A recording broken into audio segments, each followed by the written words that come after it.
ಇನ್ನು ನಾಗಮಂಗಲ ಕೇಸ್ನಲ್ಲಿ ಎಲ್ಲವನ್ನೂ ತನಿಖೆ ಮಾಡ್ತೀವಿ ಅಂತ ಹೇಳಿ ಕಲಬುರಗಿಯಲ್ಲಿ ಗೃಹ ಸಚಿವ ಪರಮೇಶ್ವರ್ ಸ್ಪಷ್ಟನೆಯನ್ನು ಕೊಟ್ಟಿದ್ದಾರೆ. ಯಾರನ್ನೂ ಕ್ಷಮಿಸುವ ಪ್ರಶ್ನೆ ಇಲ್ಲ, ಯಾರನ್ನೂ ರಕ್ಷಿಸೋದು ಕೂಡ ಇಲ್ಲ, ಯಾರನ್ನೂ ಅನವಶ್ಯಕ ಶಿಕ್ಷಿಸೋದು ಇಲ್ಲ ಅಂತ ಹೇಳಿ ಕಲಬುರಗಿಯಲ್ಲಿ ರಿಯಾಕ್ಟ್ ಮಾಡಿದ್ದಾರೆ.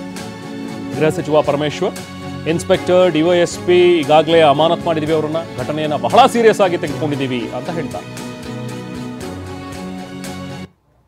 ಎಲ್ಲವನ್ನು ಕೂಡ ಎಕ್ಸಾಮಿನ್ ಮಾಡ್ತೀವಿ, ತನಿಖೆ ಮಾಡಿ ವರದಿಯನ್ನು ತರಿಸಿಕೊಂಡು ಅದರ ಮೇಲೆ ಏನು ತೀರ್ಮಾನ ಮಾಡಬೇಕು ಅದನ್ನು ಮಾಡ್ತೀವಿ. ಯಾರನ್ನು ಕೂಡ ನಾವು ರಕ್ಷಣೆ ಮಾಡುವಂಥದ್ದಿಲ್ಲ ಮತ್ತು ಅನವಶ್ಯಕವಾಗಿ ಯಾರನ್ನು ಕೂಡ ಶಿಕ್ಷೆ ಮಾಡುವಂಥದ್ದು ಇಲ್ಲ.